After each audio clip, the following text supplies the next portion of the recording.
Je m'appelle Magali Girard, je suis la directrice générale du CIX, le Centre interuniversitaire québécois de statistique sociale.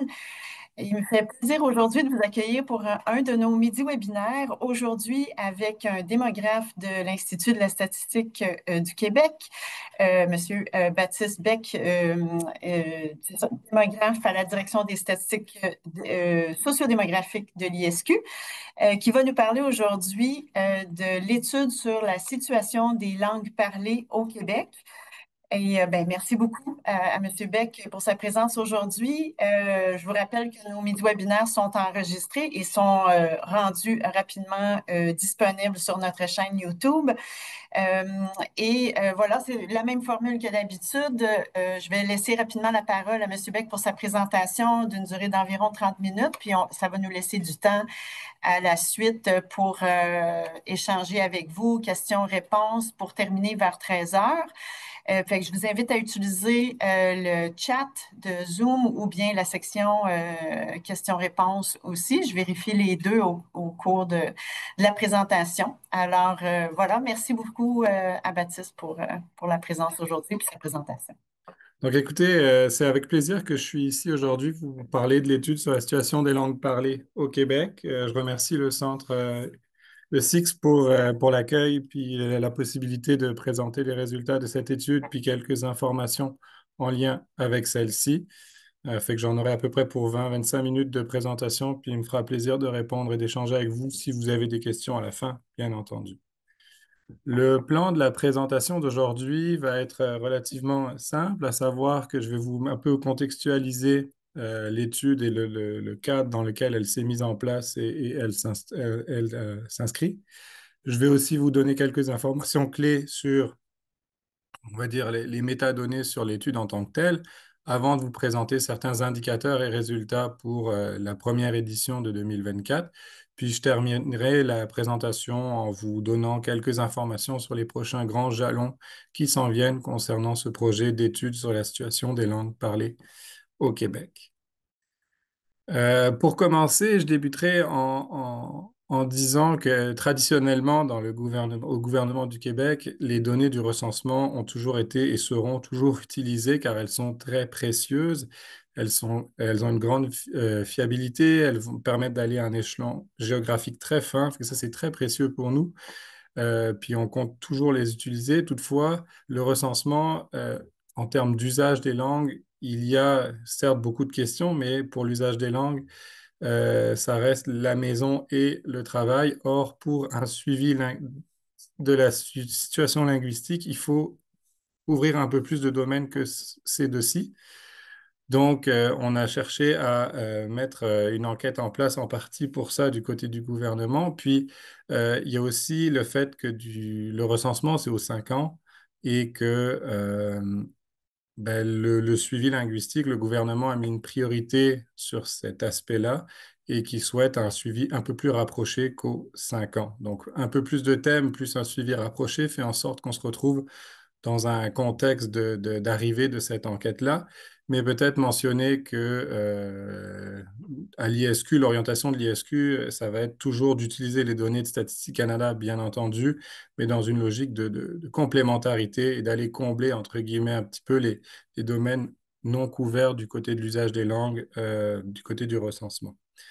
Euh, cette enquête-là s'inscrit dans un changement administratif et législatif un peu plus large, à savoir qu'en 2022, on a la loi sur la langue officielle et commune du Québec, le français, qui a été adoptée. Puis cette loi vient avec plusieurs aménagements, à savoir, par exemple, la création du ministère de la langue française, l'arrivée d'un commissaire à la langue française, mais également une modification de la loi de l'Institut de la statistique du Québec, à savoir qu'on va chercher à maintenant aider au suivi de la situation linguistique au Québec, dont les indicateurs de l'usage du français dans la sphère publique par la population québécoise. Donc, cette modification-là, plus la priorité du ministère de la langue française de suivre la situation linguistique, amène le ministère à nous solliciter en 2023 pour la mise en place d'une enquête annuelle sur la question des langues. En 2024, l'ISQ va réaliser une première édition de cette étude-là selon les principes de neutralité et les normes méthodologiques associées habituelles et usuelles pour des agences statistiques publiques.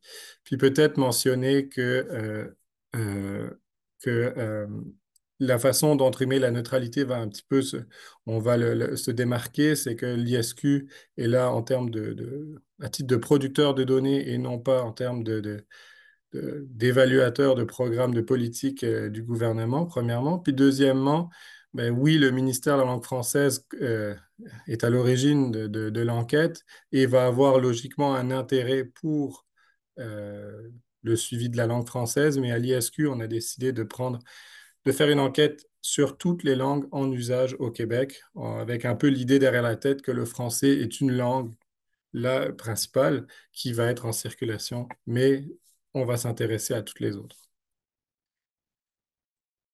Euh, Autre élément sur les objectifs plus macro de l'enquête, ça va être d'obtenir des données fiables et comparables dans le temps sur l'utilisation des langues au Québec dans différents contextes. Puis, on a des objectifs de représentatifs à l'échelle de différents territoires, donc l'ensemble du Québec, bien entendu, mais aussi certains découpages territoriaux, dont l'île de Montréal, le reste de la région métropolitaine de recensement de Montréal, la région administrative de la capitale nationale et la municipalité de Gatineau. Et aussi, bien sûr, le reste du Québec. Donc, on prend tout, on prend ces quatre territoires-là, on prend tout le reste et on agrège tout ça et on a le reste du Québec que j'appellerai ailleurs au Québec dans la présentation des résultats un peu plus tard. Cette enquête va aussi permettre d'alimenter le tableau de bord gouvernemental sur la situation linguistique. Quelques informations plus sur les différents cycles en cours. Donc, je vous disais que c'était une enquête annuelle. C'est une enquête annuelle qui a un échantillon probabiliste qui va être représentatif de la population québécoise de 15 ans et plus. C'est une enquête annuelle qui a actuellement 3 éditions, entre guillemets, actives. On a une première édition pour laquelle la collecte s'est déroulée de janvier à août 2024 et pour laquelle la diffusion des résultats est en cours. Et je vous dirais que l'activité d'aujourd'hui s'inscrit aussi dans la diffusion des résultats de la première édition de l'ESLPQ. La deuxième édition, la collecte s'est déroulée de novembre 2024 à juillet 2025 et actuellement, on est dans les traitements post-collecte, donc dans le traitement des données. Et enfin, une troisième édition qui va partir sur le terrain en novembre 2025, donc le mois prochain. Et actuellement, on est dans la finalisation, les derniers ajustements du dispositif de collecte, mais on part le mois prochain sur le terrain en collecte. C'est une enquête à un certain, avec un grand volume d'échantillons. On a 75 000 personnes dans l'échantillon de l'édition 1 pour à peu près 45 280 répondants. Puis le taux de réponse pondéré est de 61,3, ce qui est très bon. On a un questionnaire qui va aborder euh, les langues utilisées dans différents contextes de vie. Des contextes de vie, il y en a beaucoup. Vous comprendrez bien sûr que pour diverses raisons, on a c'est requis d'avoir un questionnaire relativement court. Puis donc, il a fallu faire certains choix, certains contextes qui ont été choisis plutôt que d'autres pour aborder la diversité un peu de la situation linguistique. Puis dans les différents contextes, ben, il y a des choix qui ont été faits, il y a différents types de contextes pour vous donner un peu de clés de lecture qui ont amené certains choix. Il y a des contextes plus dans lesquels on va interagir avec d'autres personnes. À l'inverse, il peut y avoir aussi des contextes plus de consultation d'un contenu langagier. Prenez l'exemple de la lecture, par exemple, où la notion entre guillemets d'interaction n'est pas là. On peut aussi voir les contextes abordés sur un peu le spectre de vie privée versus sphère publique. Donc là, c'est présenté de façon entre guillemets assez binaire, mais on s'entend que euh, c'est un spectre qui a des activités plus ou moins publiques. Là, l'idée n'est pas de rentrer dans un débat, mais il y a quand même cette idée de documenter un peu ces deux sphères. Le questionnaire comporte quelques dizaines de questions. Le temps moyen, c'est environ 15 minutes pour y répondre. Puis, on va aborder, je vous dirais, 4 grands éléments dans le contenu du questionnaire. La capacité à tenir une conversation simple dans une langue pour commencer. De cette capacité-là, pour chaque répondant, on va savoir dans quelles les langues dans lesquelles, là, ou les langues dans lesquelles ils sont en mesure de tenir une conversation simple. Puis pour chacune de ces langues-là, on va leur demander de se prononcer sur leur perception qu'ils ont sur leur niveau de maîtrise de chacune de ces langues. Ensuite, on va avoir toute une série de questions sur l'usage des langues dans différents contextes, la langue des produits culturels consommés, la langue des contenus consultés sur Internet. Donc vraiment toute une variété de situations dans lesquelles on a affaire à l'usage des langues. Et enfin, comme bon nombre de questionnaires, on termine avec quelques questions sur des caractéristiques dites sociodémographiques, dont le lieu de résidence, l'âge, le genre, etc. Je vous présente quelques indicateurs et quelques résultats aujourd'hui. Donc, je vous rappelle, c'est une enquête annuelle. Aujourd'hui, je vous présente des résultats de 2024 pour commencer. Puis, quelques peut-être considérations avant d'arriver aux résultats en tant que tels. Dans cette présentation, on va parler d'usage des langues. Puis, quand il s'agit d'usage des langues, on a fait le choix de présenter pour la majeure partie des indicateurs en 7 catégories, à savoir français, anglais, langue tierce, français et anglais, français et langue tierce, anglais et langue tierce, français, anglais et langue tierce. Autrement dit, je prends est-ce que la personne utilise le français, est-ce que la personne utilise l'anglais, est-ce que la personne utilise une langue tierce, puis après, on fait les différentes combinaisons entre ces trois blocs-là. Puis c'est la présentation, la structure de présentation qu'on a retenue pour les résultats. Quand il s'agit d'usage des langues, je me permets peut-être un petit pas de recul là, mais il faut toujours garder en tête que, en tout cas pour les personnes qui utilisent plus d'une langue en particulier, mais on utilise par exemple pour la lecture une, deux, trois, peut-être pour certaines plus de langues que ça. Ben, c'est un bassin de langues qu'on utilise et parmi ces langues qu'on utilise, il y en a certaines qui vont être plus utilisées que d'autres. Fait qu'il y a toujours, quand il s'agit d'usage des langues, à avoir en tête la question de différence de fréquence. Puis dans le cas d'aujourd'hui, je vais vous parler surtout de langues le plus, entre guillemets, mais il va aussi y avoir des indicateurs sur les langues, entre guillemets, toutes les langues utilisées. Ça, c'est encore une fois, c'est relativement simpliste comme schéma. Il pourrait être détaillé un peu plus avec des gradés un peu plus nuancés sur les fréquences, mais l'idée étant que toujours garder en tête que quand il s'agit d'utilisation des langues, quand on parle des langues le plus souvent, ben, il y a d'autres langues qui sont utilisées aussi. Dans les résultats que je vous propose aujourd'hui de vous présenter, l'idée est d'avoir une présentation assez sommaire des résultats. À la fin de la présentation, je vous donnerai d'autres liens si vous voulez creuser un peu plus et notamment voir ce que nous avons fait en lien avec cette enquête jusqu'en date d'aujourd'hui. Mais sachez que le questionnaire contient notamment une question sur la langue principale. Donc la langue principale, ça va être la langue on va poser en deuxième question un questionnaire assez tôt. Quelle est votre langue principale, c'est-à-dire celle dans laquelle vous vous sentez le plus à l'aise? Vous pouvez indiquer plusieurs langues, donc on invite les gens vraiment à préciser dans laquelle ils sont le plus à l'aise et de celle-là, on va pouvoir déduire un indicateur de la répartition de la population selon la langue principale qu'on va présenter en 7 catégories. Ce que ça donne en 2024, c'est qu'on a 71% des personnes au Québec de 15 ans et plus qui ont le français comme langue principale, 9% l'anglais, puis après, vous voyez le reste de la tarte là, mais globalement, on a le français qui occupe près des trois quarts des personnes de 15 ans et plus. Autre indicateur qui est également présent dans l'enquête, c'est un indicateur de langue régulièrement parlé avec les proches, puis ça, c'est un indicateur dérivé. Je m'explique, on a 2 questions présentes dans le questionnaire qu'on a agrégées, combinées pour construire cet indicateur-là. Les 2 questions, en l'occurrence, sont quelle langue parlez-vous régulièrement à la maison et quelle langue parlez-vous régulièrement avec vos amis qui n'habitent pas avec vous? Donc, on prend ces 2 questions et on les agrège pour créer la langue parlée régulièrement avec les proches. Vous comprendrez qu'on a construit cet indicateur parce que les 2 questions, les questions 5 et 7, ont cette fréquence, entre guillemets, commune, à savoir régulièrement, ce qui nous permet d'avoir quelque chose d'assez intéressant. Là aussi, je vais vous présenter quelque chose en cette catégorie, mais avant d'arriver à la présentation, juste un petit focus sur un petit zoom sur la façon dont il est construit. Donc, ce sont 2 questions qui sont agrégées. Avant même de regarder ce que c'est français, français, anglais, etc., juste on va regarder si je considère la personne, est-ce qu'elle utilise ou non le français régulièrement avec les proches. Je vais regarder, vous avez le tableau ici qui présente les différentes situations possibles. Dans les trois premières situations, on va considérer que la personne parle régulièrement le français avec ses proches. Pourquoi? Parce que dans la situation 1, elle l'utilise à la maison. Dans la situation 2, elle va l'utiliser avec les amis. Et dans la situation 3, elle va l'utiliser à la maison et avec les amis. Donc, à partir de ça, je peux déduire les gens qui parlent régulièrement avec les proches. Et enfin, bien entendu, les gens qui ne parlent ni le français à la maison, régulièrement à la maison, et ni le français régulièrement avec les amis, eux, vont être considérés comme ne parlant pas régulièrement le français avec les proches. C'est que ça, c'est juste pour permettre de voir comment on a construit l'indicateur pour identifier est-ce que la personne utilise le français, oui ou non, pour parler régulièrement avec les proches.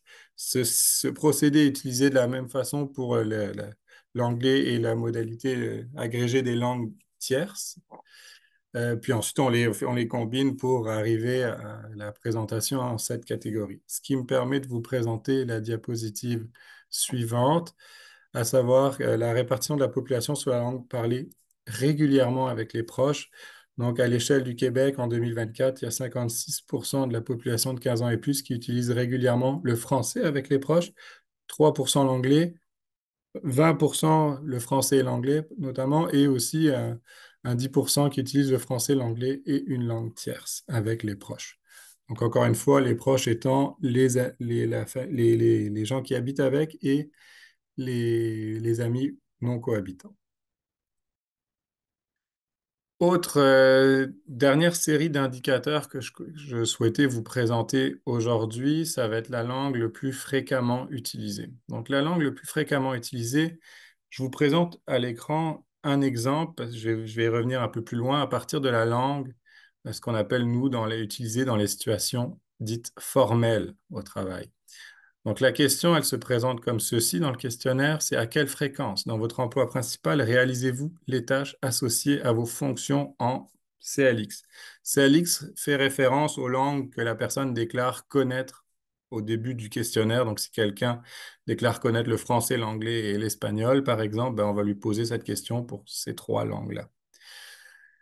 Ensuite, de cette question-là, on va construire un indicateur qui va être la répartition de la population selon la langue le plus fréquemment utilisée dans les situations formelles au travail. Puis là aussi, on va pouvoir la présenter selon la logique des 7 catégories que je vous mentionnais tantôt.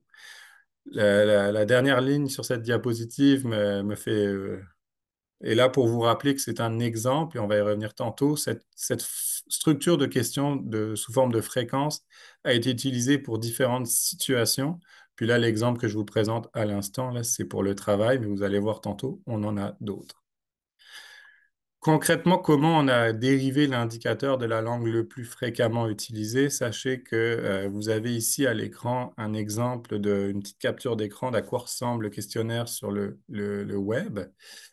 Et j'ai pris un cas fictif d'une personne qui parle, qui déclare connaître le français, l'anglais et le coréen. Puis mettons que cette personne déclare les fréquences suivantes, donc toujours ou presque pour le français, rarement pour l'anglais et mettons souvent pour le coréen. Là, on voit que la fréquence la plus élevée, ça va être ça va être toujours ou presque, puis ça va être le français. Donc, dans ce cas-là, la langue le plus fréquemment utilisée, dans ce cas-là, ça va être le français pour cette personne fictive.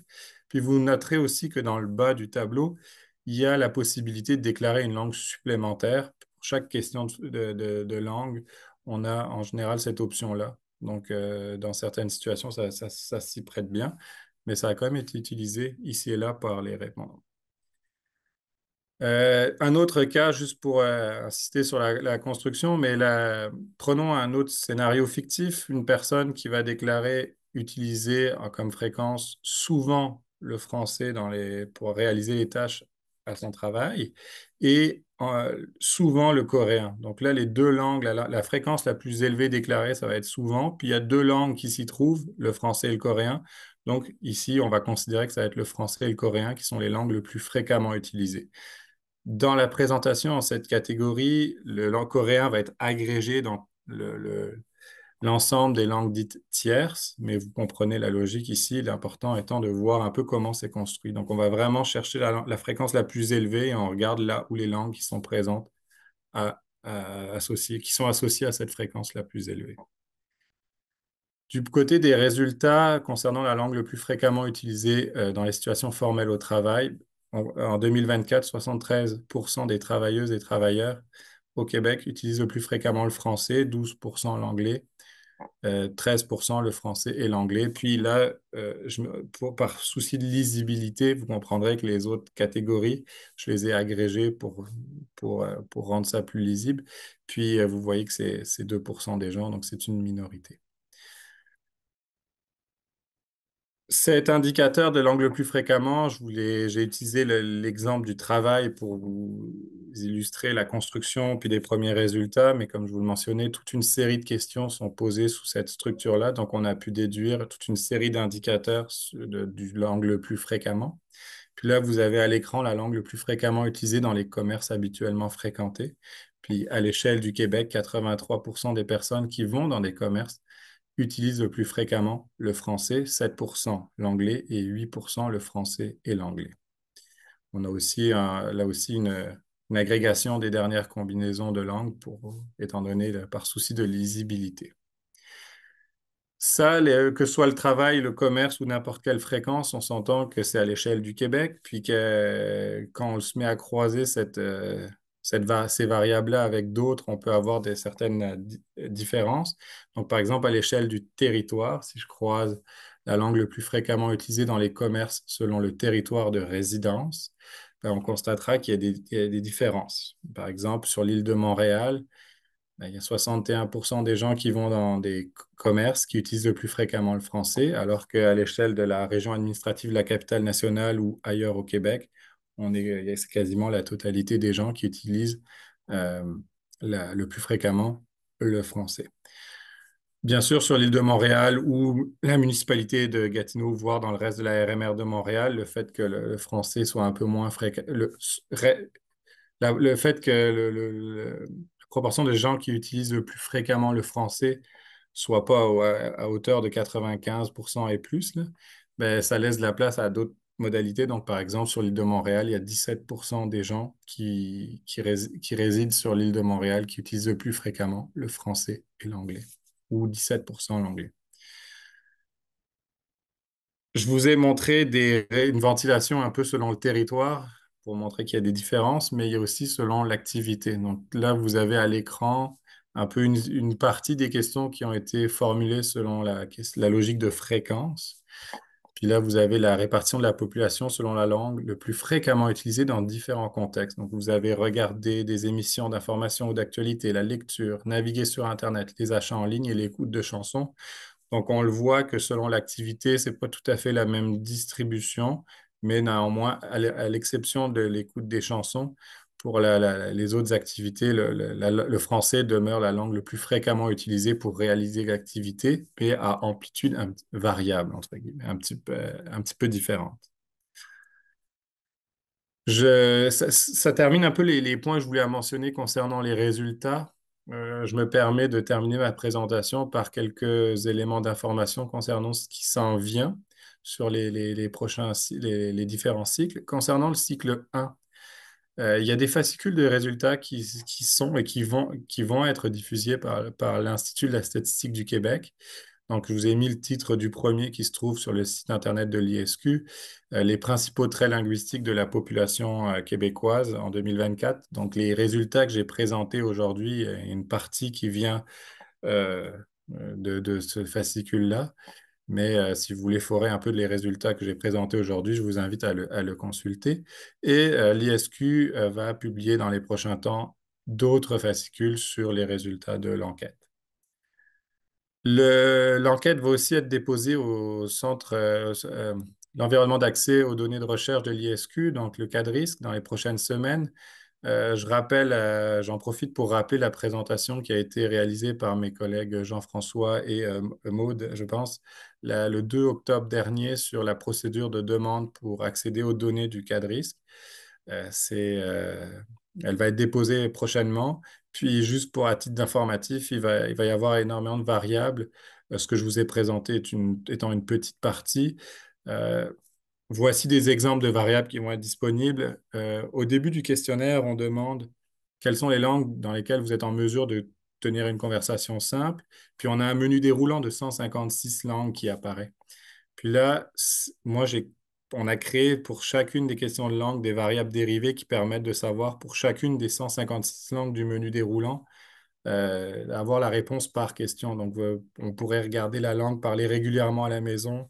Est-ce que le français, l'espagnol, le grec, le cantonais, etc., est parlé régulièrement à la maison et pour toutes les questions de langue. Donc, ça donne beaucoup de potentiel d'analyse. On va aussi avoir la variable du statut de génération, par exemple. Donc, les gens qui sont nés au Canada de parents nés au Canada, les gens qui sont nés au Canada de parents nés à l'étranger et enfin les gens nés à l'étranger. Et enfin, encore un autre exemple, mais j'aurais pu en donner d'autres, comme le nombre de langues ici parlées régulièrement à la maison, mais le nombre de langues parlées le plus souvent, nombre de langues principales, etc., etc. Fait que sachez que ces indicateurs-là sont disponibles dans les données, le fichier de données qui sera disponible au CADRISC. Concernant le cycle 2 et le cycle 3, sachez que le cycle 2, comme je vous disais en début de présentation, on est actuellement dans le traitement post-collecte et que nous, on prévoit à partir du printemps 2026 des diffusions de premiers résultats. Et enfin, concernant le cycle 3, la collecte part en novembre. Puis là, d'ici à ce que j'ai d'autres informations sur le cycle 3, je pense que j'aurai l'occasion. Il y aura d'autres diffusions pour faire circuler l'information. Mais à date, on part en novembre sur le terrain. C'était une présentation pour vous donner une idée de l'enquête en général. Bien entendu, si vous souhaitez d'autres informations supplémentaires, je vous invite à consulter le lien que je pense Pascal va vous mettre dans la conversation, dans le chat du Zoom, mais sur le site de l'ISQ, qui va permettre de vous consulter notamment certaines fiches sur des indicateurs, des tableaux Excel, un rapport métaux si vous voulez plus en savoir plus sur les informations macro ou métadonnées de l'enquête et enfin le questionnaire, bien entendu. Ceci termine ma présentation. Je vous remercie de votre écoute. Puis encore une fois, je le redis, ça m'a fait plaisir d'être ici, puis ça va me faire plaisir de répondre à vos questions. Merci beaucoup, Baptiste, vraiment intéressant. Ben, je vous invite tout le monde à soit lever la main pour prendre la parole ou inscrire votre question dans le chat. Puis ça va me faire plaisir, c'est ça, d'animer la période de questions. Puis peut-être en attendant là, que les questions se manifestent, je voulais juste souligner qu'au SIX, on a, si ces questions-là de statistiques linguistiques, dynamique linguistique au Canada, au Québec vous interpellent et que vous aimeriez creuser la question davantage, puis vous outiller pour bien maîtriser les concepts et utiliser ces données-là pour vos recherches.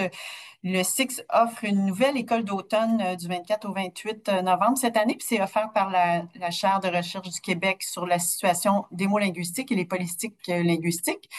Donc, les détails sur cette école d'automne-là avec le plan de cours sont sur notre site web. N'hésitez pas à consulter. Puis, pour les étudiants, il y a des bourses disponibles pour couvrir les frais d'inscription, puis aussi des bourses de mobilité pour les étudiants qui sont de l'extérieur de la région de Montréal. Alors, voilà pour la petite annonce.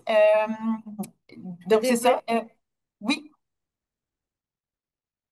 Puis, oui, c'est ça. Les détails sont sur le chat. Merci Pascal, avec les informations là, euh, euh, c'est ça, données par Baptiste plus tôt.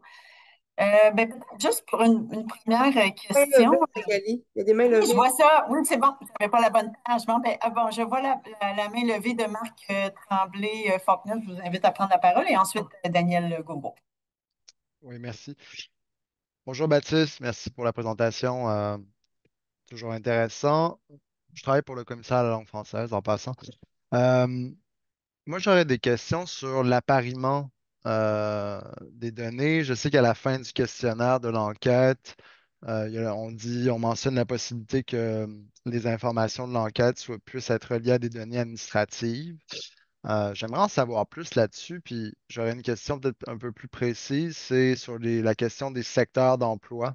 Je me demande si la section sur les données, sur les indicateurs sur la langue de travail pourrait être liée à des données administratives sur, disons, les secteurs industriels du CIAN, là, du système de classification des industries en Amérique du Nord, pourrait éventuellement être lié par le biais des formulaires de Revenu Québec ou peut-être un autre formulaire là, administratif.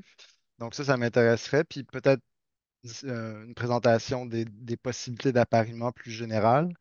Puis la deuxième question, c'est lié au questionnaire, c'est-à-dire, vu que les indicateurs linguistiques, bon, vont pas beaucoup changer avec le temps, les comportements linguistiques évoluent quand même lentement, puis que c'est une enquête annuelle, est-ce que vous avez évalué la possibilité d'introduire ou d'inclure des modules de questions spécifiques certaines années qui creuseraient certains thèmes avec des questions un peu différentes, ou si c'est pas du tout c'est pas du tout prévu dans les prochaines éditions? Merci. OK. Je commence par l'appariement, Marc. Dans le fond, à la fin, effectivement, de le questionnaire, on pose la question sur le consentement, puis toute personne qui, par défaut, on considère qu'ils ne veulent pas, sauf s'ils disent oui, OK? Mais c'est les personnes pour qui l'appariement, il y a un accord de leur part à la fin du questionnaire dans les demandes au cas de risque où ben, on peut demander un appariement. OK? Fait que là, l'appariement, faut que faut que tu regardes ce qui est au cas de risque actuellement. Tu sais, il y a toute une série de données qui rentrent, qui sont disponibles et qui vont arriver dans les prochaines années. Mais il y a des possibles. Après, il faut voir ce qui est possible dans les données. Fait que, tu sais, par rapport à ta demande du SCIAN, il faut voir si l'information est dans les données administratives, puis avec est-ce qu'elle est de qualité, etc. Il faut se poser toutes ces questions-là. Il y a toute une appropriation de la donnée, mais théoriquement, à partir du moment où c'est dans les données administratives et qu'il y a un appariement, euh, il y a quelque chose à essayer, entre guillemets. Mais c'est ça, après, c'est vraiment, il faut connaître les données administratives, il faut se les approprier. Fait que là, je t'invite à regarder à consulter la documentation qui est au cas de risque, puis d'échanger éventuellement, d'envoyer des courriels si tu as des questions, mais pourquoi pas théoriquement. C'est bon? Ça, c'est la question. Puis pour la première question, pour la deuxième, concernant les modules, ben, je te dirais on a des objectifs, notamment en lien avec le tableau de bord de la situation linguistique, qui fait qu'on a un certain noyau de questions qui prend quand même euh, une bonne partie du questionnaire. Fait que s'il devait y avoir des rotations théoriques, on n'aurait pas beaucoup de place pour faire des modules, étant donné qu'on cherche à avoir un questionnaire court. Puis je te dirais que le questionnaire court a notamment été très favorable pour nous, dans le sens où on a eu un très bon taux de réponse. Et que c'est là où je te dirais qu'on n'a pas grande marge de manœuvre pour faire aller dans ce sens-là. Ça répond, Marc? Oui, c'est bon. Super. Daniel. Oui, merci. Merci d'abord pour la présentation. Fort intéressant. Dans une autre vie, déjà travaillé sur ces questions-là, donc ça m'intéresse toujours. J'ai deux petites questions spécifiques par rapport à la langue parlée avec les proches. Oui. Une question un peu naïve. Comment on articule la question de la langue parlée à la maison pour les personnes vivant seules? OK, c'est Et bon. ce pourcentage-là est quand même assez important, on le sait. Donc, j'aimerais en savoir un petit peu plus là-dessus. Et en fait, je me demande, comme à ce moment-là, on parle plutôt à des gens dans d'autres contextes, si on tombe pas dans d'autres notions, d'autres concepts de langue parlée avec les amis, en consultant Internet ou les produits culturels. Donc, c'est un peu ça, ma question. La deuxième question, c'est que, en fait, pour définir la langue parlée avec les proches, vous avez considéré que dès qu'il y avait un oui, soit à la langue parlée à la maison ou à la langue parlée avec les amis, je pense que c'était les Oui, amis, oui. à ce moment-là, c'était oui pour le français. Mais il me semble y avoir quand même une différence entre un oui à la maison et un non avec les amis par rapport à un non à la maison et un oui avec les amis, dans le sens où si on parle le français à la maison mais on ne le parle pas avec les amis, on est peut-être en situation de transfert dans la mesure où le groupe le plus signifiant, dépendant peut-être de l'âge de la OK. personne, on parlerait une autre langue que le français. Donc, comment vous jonglez avec cette possibilité-là, en fait, dans votre définition? OK. OK. Pour la première question, je vous dirais que je prends un pas de recul. De manière générale, on a essayé d'avoir le questionnaire le plus fluide possible pour les répondants. Puis, on s'est toujours posé la question, quand une personne déclare connaître au début du questionnaire une seule langue, comment on gère ça pour éviter de donner l'impression de, voyons, j'ai déclaré une seule langue et il me pose plein de questions sur les langues que j'utilise. OK? Fait que pour la langue à la maison, puis toute une série de questions, la langue avec la langue principale, par exemple, bien entendu, il y a des filtres automatiques qui ont été mis en place. Donc, on ne posait pas la question et on partait du principe que les gens qui parlaient seuls, ben, les fois où il se passe de quoi à la maison, où la langue est utilisée, on va attribuer la seule langue connue comme langue parlée à la maison. Fait que par souci entre guillemets, fardeau de réponse ou expérience positive du questionnaire, on a décidé, on a fait certains choix là. Euh, Fait que ça répond, je pense, à la première question. Puis la deuxième. Ben, c'est pour ça que je prends le pas de recul, hein. C'est pour cette logique-là, sur la langue parlée régulièrement à la maison, on l'a appliquée à différents endroits ailleurs aussi, tout en laissant la possibilité de déclarer des langues supplémentaires et en expliquant aux gens que oui, vous êtes unilingue, mais parfois on utilise des langues qu'on connaît moins ou pas. Donc on vous invite à les déclarer. Ça répond à la première, je pense. Puis à la deuxième, ben, c'est un choix qu'on a fait. OK? Puis c'est pour ça que je vous explique la présentation aujourd'hui. Dans la présentation, le choix qu'on a fait. D'autres choix pourraient être faits à partir des données au cas de risque éventuellement, bien entendu.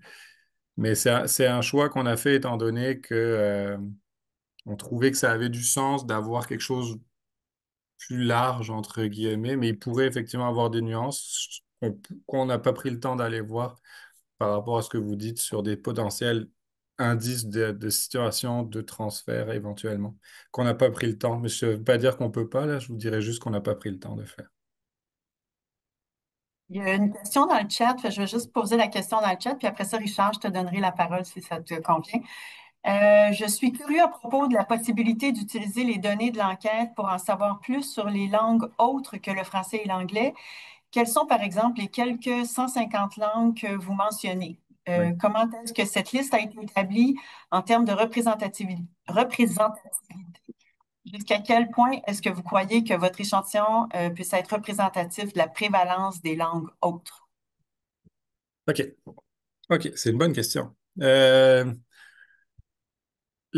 a pris les Statistiques Canada à chaque diffusion du recensement à une liste, une catégorisation des langues avec je ne sais plus combien de modalités. Puis nous, on s'est basé sur cette liste-là. Puis sur la langue, je pense le parler régulièrement à la maison, je pense qu'on a pris un indicateur, puis on a regardé les langues selon la logique suivante. On a pris le français et l'anglais parce qu'on sait qu'elles sont là. On a pris toute langue autochtone qui avait au moins un locuteur au recensement, on l'a mis dans la liste. Puis ensuite, on a mis toute langue qui avait au moins 100 locuteurs dans le menu déroulant. Ce qui fait qu'on pense couvrir quand même bien ce qui se passe. Puis d'ailleurs, on a quand même beaucoup de langues qui ont été tierces qui ont été déclarées. Puis, je vous dirais que la représentativité des langues tierces, ça me permet d'amener un point important, je pense, dans l'étude. Vous allez me dire, oui, vous mesurez les langues, mais vous avez un questionnaire en français et en anglais uniquement. Fait que les gens qui ne parlent ni français ni anglais, qui peut-être, du coup, point de vue des langues tierces, amènent une certaine diversité, ben, sachez que dans ce questionnaire-là, on a mis en place ce qu'on appelle un questionnaire tiers. Donc, autrement dit, à partir du moment où on essaye de rejoindre quelqu'un qui, en raison d'une barrière linguistique, ne peut pas répondre, on a offert la possibilité qu'un tiers réponde en son nom. Fait qu'il n'y en a pas eu beaucoup, mais il y en a eu des gens qui ont répondu à ce questionnaire-là. Fait qu'a priori, je vous dirais qu'on a quand même tout fait, on a tout mis en œuvre selon ce qu'on avait pour couvrir, être représentatif dans le fond des 15 ans et plus à l'échelle du Québec et pas juste les 15 ans et plus qui parlent français et anglais. Merci. Richard. Oui, merci Baptiste hein, pour cette présentation là, très, très claire, très bonne. Peut-être juste pour donner un complément de réponse à ce que Marc Tremblay posait comme question par rapport à l'approfondissement. Puis Baptiste, tu me corrigeras si je me trompe, mais je crois que l'échantillon est additif, c'est-à-dire qu'on a enquêté 45 000 personnes en 2024. On va en enquêter possiblement autour de 45 000, 50 000 en 2025. Et si ma mémoire est bonne, il me semble que l'échantillon est additif, c'est-à-dire qu'au bout de 4 ans, 5 ans, on aurait un échantillon d'à peu près 200 000 personnes qui nous permettrait à ce moment-là d'approfondir pour certains groupes linguistiques, par exemple, pour revenir à la question qui était posée par Michael tout à l'heure. Donc, on pourrait très bien approfondir pour une communauté linguistique en particulier, dans la mesure où on a cumulé suffisamment de gens qui sont en fait des locuteurs de cette langue-là. Mais corrige-moi, Baptiste, si je me trompe. Ben, le point est intéressant. Ce qui est sûr, c'est qu'il faut bien comprendre que c'est à chaque fois un échantillon totalement séparé. Dans le fond, quelqu'un qui est tiré à l'échantillon 1 pourrait être retiré à l'échantillon 2. OK? Je vous donne l'exemple de la municipalité de Gatineau où là, le risque d'être tiré plusieurs fois est assez grand, bien entendu. L'aspect additif, je dirais, Richard, il y a plein de considérations méthodologiques à prendre en compte et pour lesquelles je pense mes collègues méthodologiques auraient une réponse plus détaillée.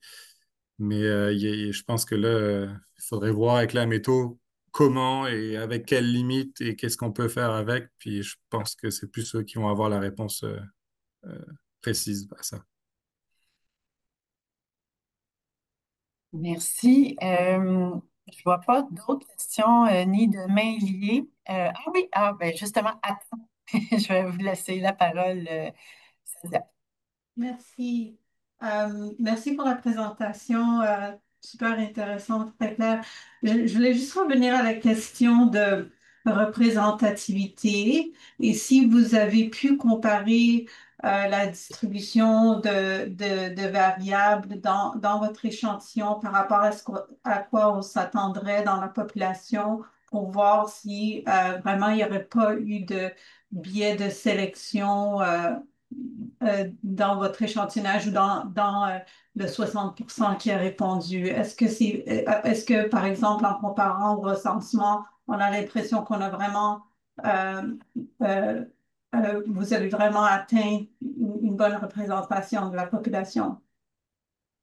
Ben, ce qui est sûr, c'est que pour commencer, ça, je me permets de rappeler que c'est pas comparable avec le recensement pour diverses raisons. C'est pas les mêmes, tout à fait les mêmes questions, l'ordre n'est pas le même, etc.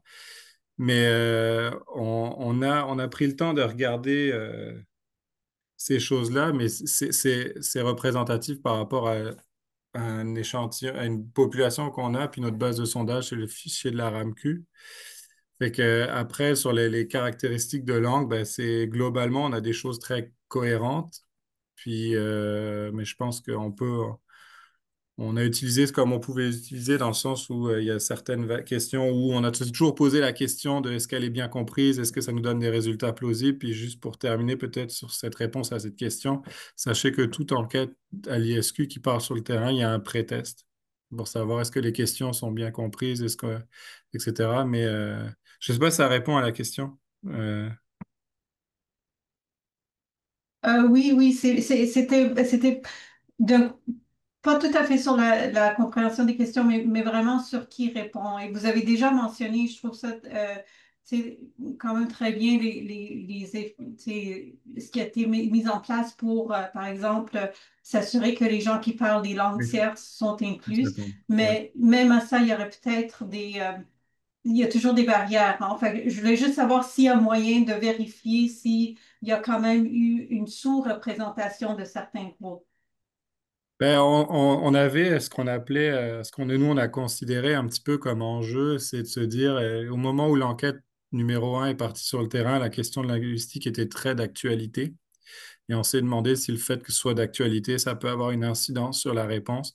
Puis je vous dirais que la logique qu'on a tenue et qu'on continue de tenir, c'est que on fait une enquête sur les langues en général, puis dans la lettre qui invite les gens à répondre, une des mesures qu'on a prises, c'est de rajouter une phrase qui dit que vous parliez français, anglais ou toute autre langue, votre réponse est la bienvenue.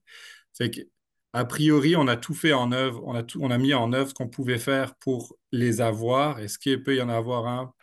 On a quand même un bon taux de réponse, on a des choses, des résultats cohérents. Et que, en tout cas, on était sensible à ça, puis on a mis en œuvre ce qu'on pouvait faire. Là. Merci. Plaisir. On va prendre une dernière intervention de Marc avant de conclure. Ouais, je me demandais si vous aviez l'intention je sais pas, dans des fascicules prochains, dans des prochains fascicules, de peut-être dresser des profils d'utilisation des langues, donc peut-être essayer de croiser différents items là, du questionnaire pour voir à quel point ils sont corrélés les uns avec les autres, ou peut-être faire des analyses factorielles pour réduire les dimensions des différents items, ou comparer tu sais, la langue principale avec les autres items liés à l'usage des langues dans différents contextes pour voir comment ça varie? Est-ce que c'est dans les cartons? Puis, est-ce que vous avez l'intention aussi de produire des analyses multivariées? Merci. Ok. Au niveau des plans d'analyse du cycle 1, je te dirais que si je prends l'exemple de la langue principale, le fascicule numéro 1 fait état un peu de ce qu'on comptait faire sur la langue principale. Euh, c'est- Faut pas oublier, je pense que peut-être je me permets de le rappeler, mais on n'est pas si nombreux que ça à être dans la direction des statistiques sociodémographiques, à travailler sur la langue. Fait que tout projet d'analyse, par exemple multivarié, Marc, demande pour nous de bien planifier, étant donné qu'on a une enquête à faire rouler annuelle sur 3 ans. Fait que je te dirais que pour le moment, on n'a pas de telles ambitions, mais peut-être qu'à un moment donné, on pourra, mais pas à court terme. Si je comprends bien, ça va être à Richard et à son équipe C'est de ça. poursuivre les analyses. Ben, C'est ça. merci beaucoup. Ça fait plaisir. Ça fait plaisir. Ben, ça conclut bien la séance encore. Merci beaucoup, Baptiste. Puis je rappelle que cet enregistrement-là sera rendu bientôt disponible sur notre chaîne YouTube. Donc, à faire circuler à vos collègues qui n'auraient pas pu assister ce midi. Puis je vous souhaite à tout le monde un bel après-midi.